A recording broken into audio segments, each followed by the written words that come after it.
चलिए, सबसे पहले तो आप सबके प्रणाम। जे भी हमार भाई मित्र साथी लोग लाइव में जुड़ल बा अभी।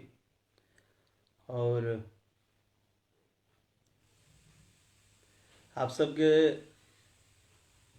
ई बताते हुए बहुत खुशी हो रहल बा कि पूरे भोजपुरी परिवार से जौन प्यार दुलार आशीर्वाद मिलल बा, जौन स्नेह प्रेम के कारण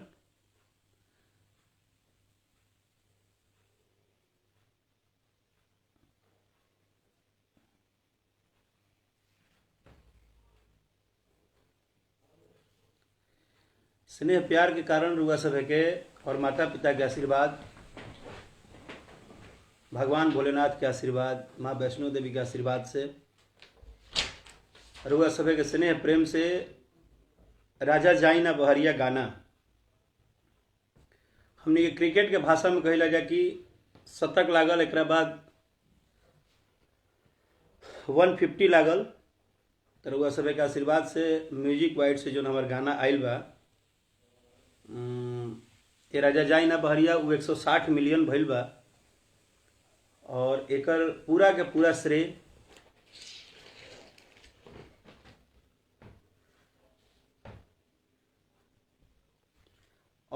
श्रेय रउरा सभे के जाता। और अभी जे भी हमरा लाइव में हमरा के प्यार करे वाला, हमके दुलार देवे वाला हमार सभी भाई मित्र साथी जो जुड़ल बा, आप सब अपना आईडी से ज़्यादा शेयर करी ताकि हमार बात आप सबके दिल तक पहुंच जाए। और धन्यवाद जे भी हमार भाई बा, Mukesh Kumar ji, Mithilesh Kumar ji, Satranjay Kumar Mishra, thank you so much बाबू। विक्रम कुमार जी, राजेश कुमार भाई, पंडित रोहित मिश्रा जी, जय हो आपके भी। अमित केसरी भाई, रोशन यादव भाई, बहुत बहुत धन्यवाद। विजय कुमार जी, दीपक प्रेमी, डब्लू यादव भाई, जय Shri Ram. Tony Kumar, Ravi Thakur Bhumihar, thank you so much भाई, आप भी बहुत सुंदर लगते हैं। राजीव रंजन श्रीवास्तव जी, अभय सिंह, अंशु जी, आपके भी प्रणाम। चंदन Tiwari ji, love you love you love you भाई। राकेश पल पल, थैंक यू पल पल, थैंक यू सो मच। निर्भय दुबे, सिंगर आनंद कंतवार, ये भाई बहुत प्रमोशन करते हैं, हमारे हर पोस्ट को वो डालते हैं, एक हाथी बहुत बहुत धन्यवाद। ऋषि राज कैमरामैन, धन्यवाद भाई। आज आपके गाना एगो वेब कंपनी से रिलीज भइल बा। और भोजपुरी प्रचारक विनय यदुवंशी जी, भाई के राम राम प्रणाम। विकास कुमार यादव भाई, ई आशीर्वाद बा और 200 मिलियन हो ही जाए के चाहिए।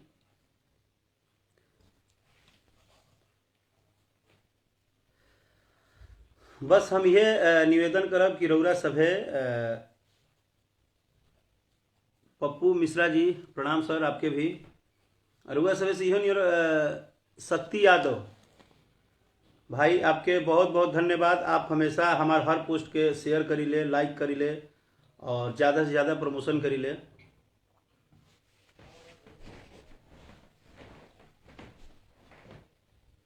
सब भाई लोग के आज मैसेज पढ़ा था नहीं थोड़ा। रिशु सिंह राजपूत जी, अमन चौबे, रंजीत राज सिंगर भाई, थैंक यू सो मच ब्रदर। बाबू नीतीश, थैंक यू। सचिन कश्यप जी, ऋषि राज जी, ई पूरा समाज सब कुछ करेला। हमनी के हमार काम बस सिर्फ गाना गावल, बढ़िया गाना गावल, अपन मेहनत कईल, दिन प्रतिदिन दिन रात हम मेहनत पे बस ध्यान देता नहीं। और आगे सब कुछ रउरा सभे के हाथे बा। रउरा सभे जज बानी, रउरा सभे श्रोता बंधु समाज जन बा उहे सुनेला। छोटेलाल प्रेम, कैसन बड़ा बाबू, बहुत अच्छे कलाकार हैं छोटेलाल प्रेम जी। शशि दुबे, हम बहुत बढ़िया बनी भाई। रोशन उपाध्याय, खूब खुश रहिए, मस्त रहिए। Kamdev KD, thank you. Rishu Singh Rajput, Chhotelal Prem ji, बहुत बहुत धन्यवाद। बिहार ब्राह्मण बाबू, मिंटू कैसे हैं आप? विकास तिवारी जी, खूब बढ़िया।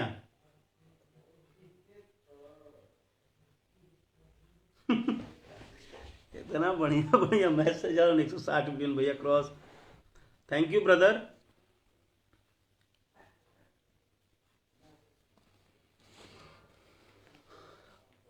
अभी 160 मिलियन बा, लेकिन रउरा सभे के आशीर्वाद प्रेम दुलार जौना हिसाब में मिलता वो हिसाब से बहुत जल्द 200 मिलियन भी क्रॉस करी। और एमे रउरा सभे के मेहनत करे के बाद रउरा सभे इतना ज़्यादा से ज़्यादा शेयर करी, इतना सुनी, हर जगह इतना बजाई कि जल्दी से जल्दी 200 मिलियन होके, ताकि फिर एक भोजपुरी में एक ऐतिहासिक काम होके।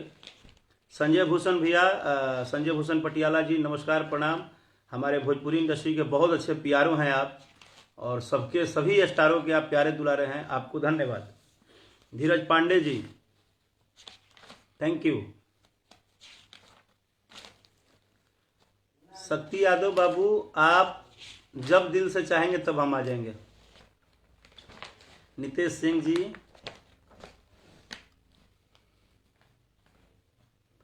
रोशन उपाध्याय जी, आप गुरु मानते हैं, आपको माँ वैष्णो देवी बहुत आगे बढ़ाएं। Thank you.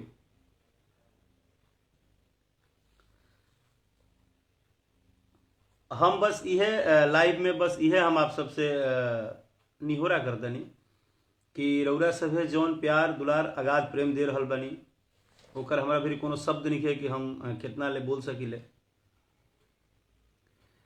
और लाइव में बानी बहुत सारा भाई जे कि हमरा के दिन रात मेहनत करेले, हमार हर पोस्ट के शेयर करेले, हमार गाना के सुने ले, गाना के शेयर कर ले। अगर बाई चांस केहू के नाम छूट जाए तो भाई माफ करब, बुरा मत मानब, काहे से गिरुआ दिल में तबानी। नाम भले जुबान से आवे चाहे ना आवे, लेकिन ये दिल रउए सब खातिर धड़केला। अगर ये दिल में सब कुछ चलता, भोजपुरी गीत संगीत हमारा शरीर में बा, तो ओकर सिर्फ और सिर्फ जरिया रउआ सभे बनी। कहे से कि रउरा सभे अपना भाई के जो सपोर्ट करतनी, जौन रउआ सभे राकेश मिश्रा के एकदम पलक पे बैठा कर रखले बनी, अपना अपना दुलार प्यार में हम भावुक रहिला आप सब खातिर हमेशा। और आप सबके बता दी कि पिछले लगभग हमें लगता है कि 20-25 दिन से हम दिन रात हम इतना मेहनत करतनी, और ओकर रिजल्ट रुआ सके कि जल्दी सामने कुछ आवे वाला बा, बहुत बड़ा बड़ा प्रोजेक्ट आवे वाला बा, जोना के सुनब तो रुआ सुनला के बाद कहब कि हाँ भैया, अरे बाप, हैप्पी रोहित जी, हम हैंडसम हैं, हम बहुत सुंदर हैं, ये मुझे नहीं पता है, लेकिन इन द वर्ल्ड नहीं है आपके दिल में छोटा सा जगह है मेरा। थैंक यू इतना बड़ा उपाधि देने के लिए। नूतन Raj ji thank you so मच, आपको भी। आशिक अभिमन्यु प्रणाम। छोटू तिवारी भाई, धीरज यादव जी सादर प्रणाम भाई। सुमित पांडे बहुत अच्छे हैं भाई। Vishnu Singh good night brother. Amrendra Singh ji एगो सुनाई बहुत बहुत आभार हम प्रकट करते हैं रउआ सभे के।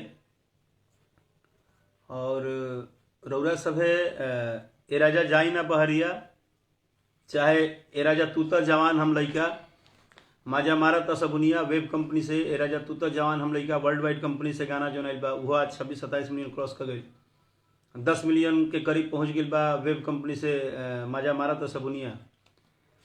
तो हमके यह लागत है कि रउरा सभे के जो प्यार दुलार आशीर्वाद बा, जैसे म्यूजिक वाइड चैनल से एक और गाना 10 मिलियन आज क्रॉस कर गई, हमार नया नया गाना, तो इस सब रुआ सभे के प्यार दुलार बा कि एक के बाद एक जोन रुआ सभे एनर्जी देता नहीं हमारा अंदर, जोन सपोर्ट देता नहीं, जोन एकता देता नहीं, जोन परिवार की तरह एकदम हमारा खातिर दिन रात खड़ा बानी सभे। उमेश पांडे प्रीतु जी बहुत बहुत धन्यवाद इस लायक समझने के लिए। विकास तिवारी जी थैंक यू। गोपाल पांडे भाई, मिथिलेश जी हम कितना क्यूट बानी हमरा नहीं पता है, सारा धनवा लिख दे। छोटे लाल प्रेम जी बहुत बहुत धन्यवाद। ये गाना भी बाजे तो जो नेगवाइल बा वो 5 मिलियन क्रॉस कर गई। तो तमाम गीत के चाहे वो कहीं से रिलीज हो, कोनो कंपनी से रिलीज हो, तो आभार प्रकट करता नहीं वो सभी डिजिटल प्लेटफॉर्म पे जे आज सभी बड़े कंपनी हो, हमनी के जैसे वर्ल्ड वाइड कंपनी बिया, वेब बिया, TF बिया, जैसे कि म्यूजिक वाइड अपन चैनल बा, तो तमाम और भी जितने भी बड़े कंपनियां हैं सभी के सभी लोगों को, सभी मेंबर को दिल से धन्यवाद कि रउरा सभे एज ए कलाकार इतना भरोसा रखा तनी। जैसे टीएफ के भी वो गाना मिलियन क्रॉस के लिए 2 मिलियन पहुंच गई। तो सभी गाना के रउआ सभे सुनत तनी, आशीर्वाद देतनी, दुलार देतनी, ये से ज़्यादा हमरा कुछ ना चाहिए। हमरा और कोनो चीज़ के कोनो रउआ सभे से डिमांड नहीं। हमार डिमांड सदैव यही बा कि जौन जैसे एगो लड़का के एगो माँ बाप रखे ले ना, वैसे रउआ सभे कहीं ना कहीं अपना राकेश मिश्रा के संभालत तनी और बहुत बेहतरीन ढंग से संभालत तनी।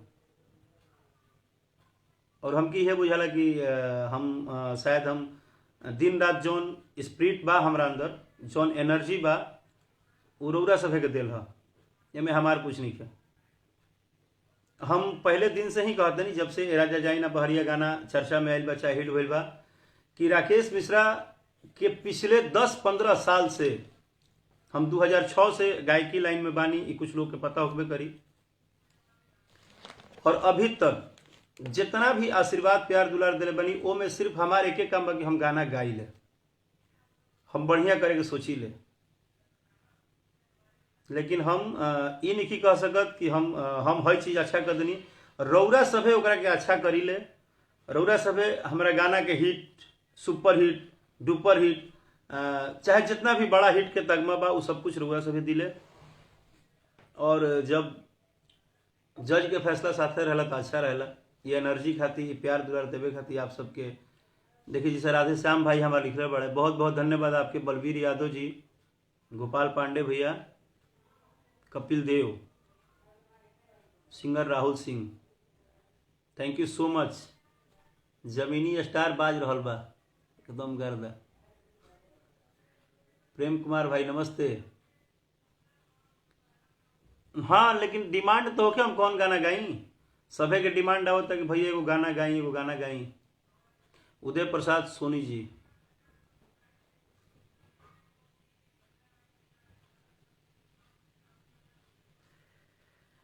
भाई हमारे एक यूपी से हैं, वो बोल रहे हैं कि भैया यूपी में गाना बहुत अच्छा बाजता। तो भाई हम रुआ के बता दी कि यूपी, बिहार, झारखंड, छत्तीसगढ़, चाहे हिंदुस्तान के जितना भी प्रांत बा, वो पूरा हिंदुस्तान एक बा, हमनी के एक बानी जा। और जहाँ से भी प्यार दुलार यह गाना के रुआ सभी देता नहीं, चाहे राकेश मिश्रा के देता नहीं, तो रउरा सभी जहाँ भी बानी, आप सबके लाइव के माध्यम से कोटि कोटि प्रणाम, वंदन, अभिनंदन, धन्यवाद देता नहीं हम।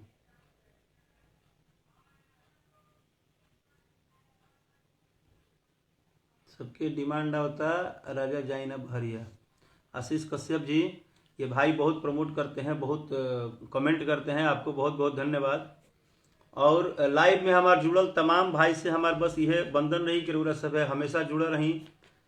और रउरा सभे ज़्यादा से ज़्यादा शेयर करी, ज़्यादा से ज़्यादा ओकरा के सुनी।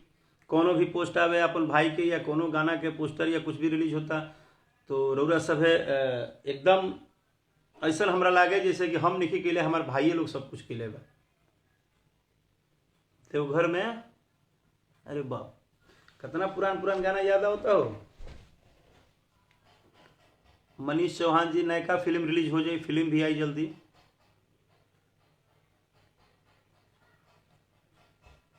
कह तो बीटा वाला प्लांट लिख दी। विजय कुमार भाई धन्यवाद। हर की कोरा में सट के उलट के पलट के कि दिल बड़ो दहिया थूर हो। ये गाना गावे के पहले हम धन्यवाद करब म्यूजिक वाइड चैनल के जे ऑनर बनी नीरज सिंह भैया, बड़े भैया नीरज सिंह जी, जे कि यह गाना पे भरोसा कैनी। जब ये गाना रिलीज भइल तो एक बार बात भई रहे, तो हम कहनी कि देखी ये घर घर के चीज़ है, बहुत प्यारा चीज़ है, एगो श्रृंगार रस के गीत है, मजा आई। जैसे आज रुआ सब मजा होता कि कोरा में सट के उलट के पलट के दिले बड़ा दहिया तूर हो। कि यदि हम जनती तो फेरा में ना पड़ी थी, कि मन मन कैला मजबूर हो। कि ऐसे जन छुई न बेरी बेरी मुई, किछु वाला पे गिरे रगिलो, ए राजा तनी जाई ना बहरिया, ए राजा तनी जाई ना बहरिया, टूटता बदन पोरे पोर, हे राजा तनी जाई ना बहरिया, कि टूटता बदन पोरे पोर, हे राजा तनी जाई ना बहरिया। एगो लाइन ए गाना के पूरा तिलक बारात शादी में हिट भइल है, लेकिन हम लाइव में धन्यवाद कुछ लोग के और देव जेकरा के लोग थोड़ा कम ध्यान देवेला। जैसे सबसे पहले तो हमारे जितना भी कॉमेडी बनावे वाला भाई लोग बा जे यूट्यूब पर बहुत कॉमेडी बनौले बा गाना के, ओकरा के धन्यवाद। दूसरा कि जितने भी भोजपुरी के हमारे परिवार के टैलेंटेड लोग हैं जो कि हमारे गाने पे अच्छे अच्छे डांस करते हैं, परफॉर्मेंस करते हैं, जो कि बहुत अच्छे तरह से डांस किया है, चाहे वो लड़के हों लड़कियां हों, जिन्होंने भी एक्टिंग किया है, तो वो बहुत ही मतलब उन सबको धन्यवाद जिन्होंने अपने अपने छोटे छोटे यूट्यूब चैनल पे माध्यम से खूब अच्छा अच्छा डांस किया, खूब अच्छे से डांस किया। उसके बाद हम सभे के डांस देखनी। अभी एक और गाना हमार बहुत ज्यादा चर्चा में मार्केट में आई बा, ए राजा तू तो जवान हम लइका, जौन गाना हमारे बड़े भैया रत्नाकर जी के कंपनी वर्ल्ड वाइड रिकॉर्ड से बड़ुए रिलीज भइल बा। वो गाना के एगो लाइन हमसे केहू पूछत रहे, ओकरो पे बहुत कॉमेडी बनल बा और बहुत लोग वो गाना पे तो हम आप लोगों को नहीं भूल सकते हैं भाई, क्योंकि आप लोग का मैं मेहनत देखा हूँ, बगीचे में, घर में, छत पे आप लोग डांस कर करके छोटा छोटा क्लिप बना के जो डाले हैं, इसके लिए स्नैक वीडियो से लेके, इंस्टाग्राम से लेके, रील से लेके, यूट्यूब से लेके, उन सभी मित्र साथियों को जो मेरे पे कुछ कॉमेडी भी बनाए हैं और लास्ट में लिखते हैं कि राकेश भैया सॉरी बुरा मत मानिएगा, तो और मजा देख के मजा आई। उन सबको बहुत बहुत धन्यवाद, थैंक यू, क्योंकि आप सबका ये जो पूरा समूह है, आप लोगों ने ही गाने को बड़ा कर देते हैं और आप लोग ही गाने को बड़ा करते हैं। जैसे अभी एक गाना पे चर्चा शुरू हुआ, किसी ने मुझे पूछा कि भैया बताइए ना, वो गाना है कि बेरी बेरी छुआ तानी हई का, कि बेरी बेरी छुआ तानी हई का, ए राजा तू ता जवान हम लइका, ए राजा तू ता जवान हम लइका। इस गाने को छोटन मनीष हमारे छोटे भाई लिखे हुए हैं, जो राइटर हैं, और बहुत अच्छा गाना है। कि धरी बरियारी जनी कोरा, कि अब ही तो छोट बटी कोढ़ा ले जाई जने कोरा। सीटू तिवारी जी बलिया बोला बता रहे। शिवम उदय जी बोलते रहे कि सर आप कोई भी गाना चोरी नहीं करते हैं, थैंक यू। महावीर यादव जी कहते रहे लव यू भैया, thank you, love you too भाई। भूटाली सिंह जय हो। Abar Ansari love you brother. Brijesh Yadav ji thank you. Sanjeev Dubey ji कान में बाली बहुत सूट करता है, थैंक यू सो मच। घनश्याम यादव जी बहुत बहुत खुश बानी, आपके दुआ आशीर्वाद बा। बाजे दो हो जय हो बाजे दो। कि बेरी बेरी छुआ तानी हई का, ये गाना पे एगो लड़का कॉमेडी बनल बा, पता ना कहाँ के लड़का है, शायद मोतिहारी की समस्तीपुर या भागलपुर के लड़का है जहाँ तक हमारा जानकारी बा। और बहुत अच्छा कॉमेडी बनाए हैं भाई आप, आपका कॉमेडी देख के मैं बहुत खुश होता हूँ। कि बेरी बेरी छुआ तानी हई का, ए राजा तू तो जवान हम लइका, ए राजा तू तो जवान हम लइका। और जैसे कि काल हमारा गाँव में ग्राम मोहनपुर में हम लाइव के माध्यम से ही बोल देता नहीं कि जेकरा आशीर्वाद से आज हमहू कुछ बानी, सब लोग बा। जीयर स्वामी जी महाराज जेकर की अनन्य भक्त लोग बा, जीयर स्वामी जी महाराज काल हमारे गांव, हमार अपन जोन गांव बा, हमारा गांव में काल वहाँ के चरण पड़ता। हमनी के सौभाग्य बा, हमनी गांव के धरती के सौभाग्य बा कि लक्ष्मी प्रपन्न श्री जीयर स्वामी जी महाराज के काल आगमन बा और हम बहुत उत्साहित बानी। तो आप सब भी जे आसपास बा आरा के अगर वह सब स्वामी जी के दर्शन कर चाहतनी तो जरूर रुआ सब मोहनपुर पहुँचब। विकास तिवारी जी, कैमूर जिला में हम बानी चाहे रौरा बानी, बात बराबरे बा। रौरा हो जा बानी तो जरा राकेश मिश्र बाड़ है। ये हिंदुस्तान के हर कोना पे अगर हमके सुने वाला, समझे वाला, प्यार करे वाला भाई लोग बात तो हो जा हम बानी। अभय सिंह राजपूत जी, थैंक यू भाई, थैंक यू सो मच। अभिनव मिश्रा जी, बहुत बढ़िया, नमस्ते सर। संजय यादव जी, संजय यदुवंशी, अरे भाई हमार पूरा जे भी समाज बा, जे भी परिवार बा, सब हमनी के एगो परिवार बानी जा। और रउरा सभे बहुत ज़्यादा यह गाना के सुनत तनी, बजावत तनी, करत तनी। सोनू पांडे जी, नमस्कार, प्रणाम। अभिषेक दुबे भाई, मोतिहारी में गाना खूब बजाता। तरुण सिंह जी वहाँ के काल महाराज जी आवत तनी। मोनू पंडित जी, राजा तनी जाई ना बहरिया, फिर गाइए, कई बार गाई हो। अभय सिंह राजपूत जी, जय श्रीमन नारायण सबके। सोनू पांडे बाबू, I love you too. Bittu Raj भाई, हम पहले ही कहनी कि अगर केहू के नाम गलती से छूट जाए तो माफ करब। बस नाम अगर मुंह से ना लिए तो मतलब ही नहीं कर, रउआ सभे दिल में बानी। और रउरा सभे हमरा लाइव के ज़्यादा से ज़्यादा शेयर करी, लाइक करी।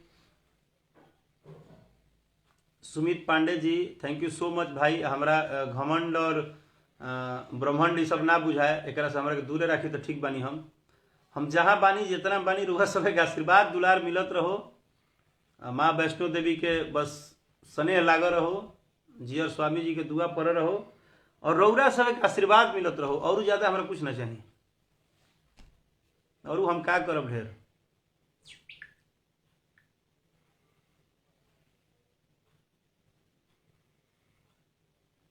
थैंक यू सो मच ब्रदर। नए चेहरे जोश से भर के आए हैं भैया। नीरज त्रिपाठी जी, भैया आपकी आवाज़ में जादू है। अरे जादू है, हम वही काबू है। Thank you.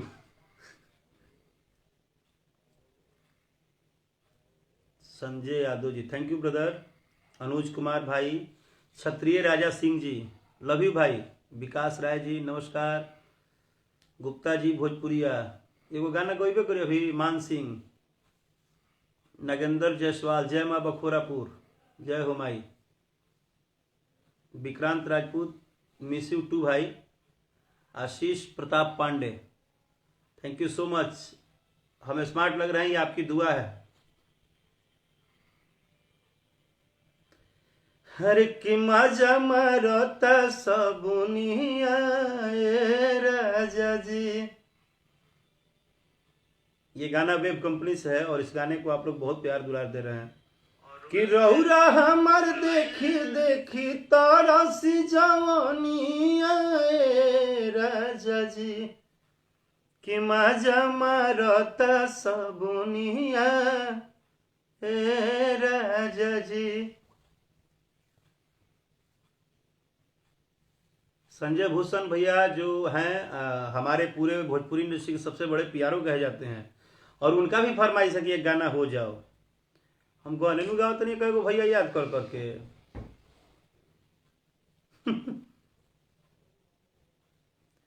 रोशन उपाध्याय जी, एक बार बाजे दो सुना दो। वो उस गाने का एक ही लाइन हमको बड़ा मजा आता है कि 200-400 का भीख दे,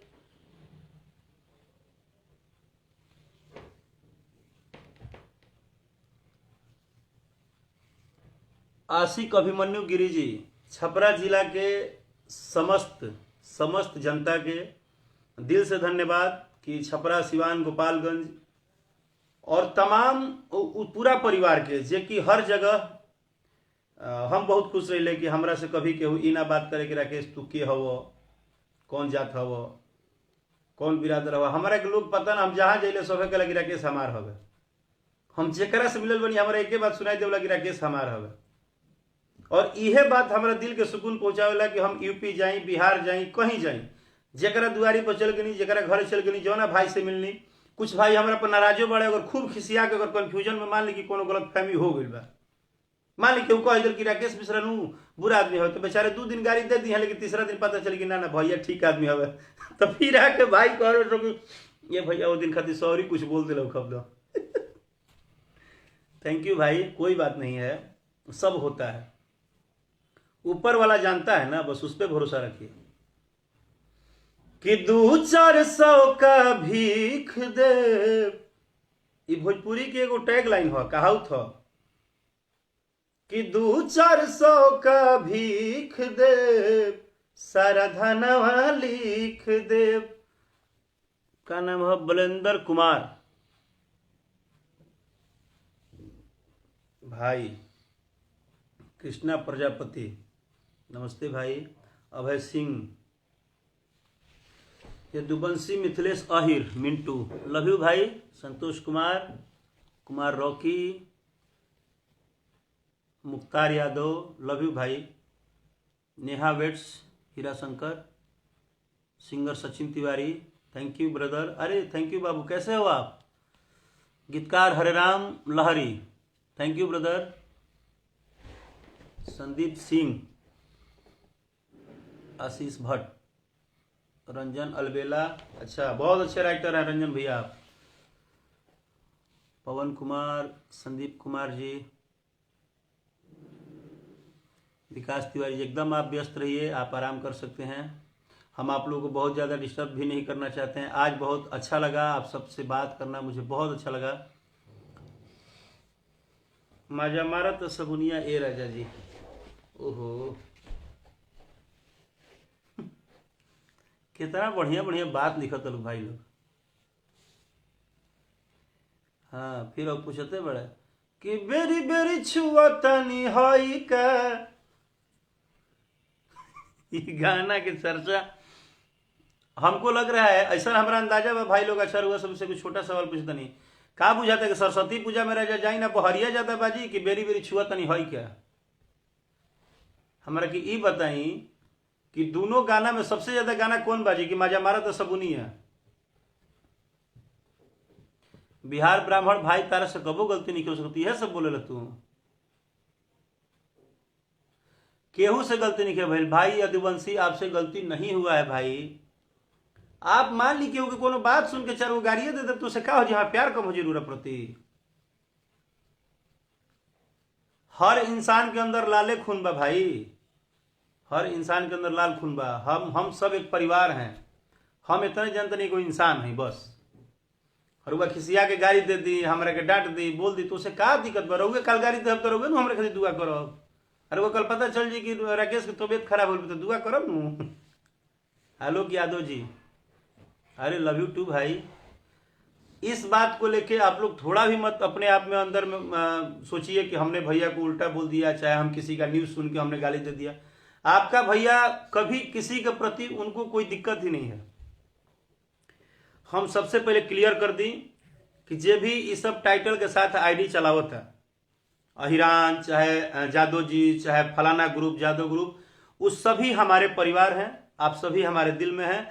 आप सबने अगर मुझे गाली दिया भी है सपोज डेट किसी का न्यूज सुन के या किसी के बहकावे में या केहू के गलत फहमी पैदा करे में, तो घरे के गार्जियन गाड़ी देवेला। घरे बड़का भैया किसी ने तो गाड़ी ना दी है, कब कब छोटको भाई किसी वाला गाड़ी देवेला। तो आप लोग मेरे बाबू हैं, मेरे छोटे भाई हैं, जो हमसे बड़े हैं वो मेरे गार्जियन हैं, जो छोटे हो मेरे छोटे भाई हैं।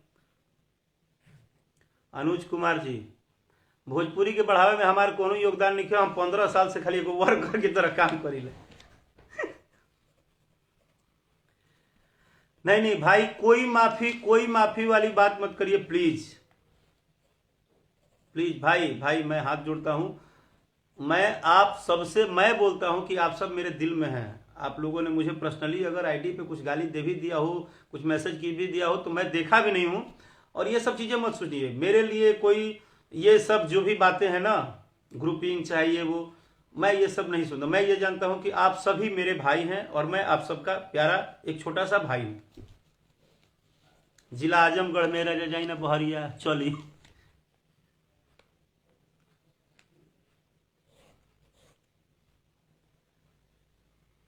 चलिए हम यह कहब कि अगर जब हमार लाइव रुआ सभे के प्यार मोहब्बत बहुत मिलता और हटे के मन नहीं खे, लेकिन बस ऐसे जाता नहीं कि टाइमो देख ली सुतहूँ के बेरा भइल बना तो ढेर लोग खिसिया के कही कि सुते नहीं खेते, कितना लोग के बियाह शादी भइल, कितना लोग के गावना भइल हुई, कितना लोग परिवार से जुड़ल हुई, फिर घर में उहे गाना बाजी कि राजा तनी जाई ना बहरिया बेरी बेरी छुआ तनी हई का, ए राजा तू तो जवान हम लइका।